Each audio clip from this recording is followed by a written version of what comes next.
Sometimes we have multiple sheets on a Google Sheet. Let's see how to do this. So right now I have 2 tabs at the bottom, which means I have 2 sheets.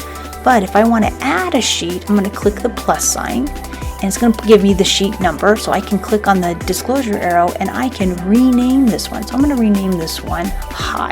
There we go. All right. You know what? I think I'm also going to add a color to this. So I'm going to go ahead and change the color right here. And I'm going to change it over here to the green color. So now it looks a little different than the other ones. What if I want to move it? I can actually just click it, drag it, and move it anywhere that I want. So, and put them in any specific order that I would like. That's pretty cool. And I can have a lot of different tabs on the bottom here. Trust me, I don't think there's a limit. Thanks for watching. And if you hit that subscribe button, you'll get more videos about Google.